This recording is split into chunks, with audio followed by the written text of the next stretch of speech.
Good day, everyone. If your Microsoft Edge is not updated, your browser can be slower and less secure. And in the next 10 seconds, I'll show you how to update it instantly.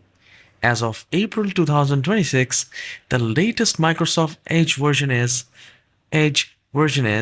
146, which includes important security fixes, better performance, and improved privacy feature.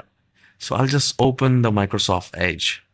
So if you're not updating your Edge, here what happens, like slowly browser performance, high security risks, and some websites may not work properly. So here is the step at the top right corner where you click on the three dots.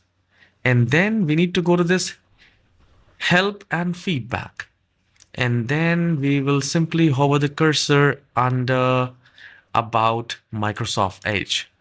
The moment I click on that, it's looking for updates, and now it says Microsoft Edge is up to date and version 1.146.0 3856.109 official build. So you can update your browser and enjoy the browsing experience. Please subscribe for more tutorials like this. Have a wonderful day.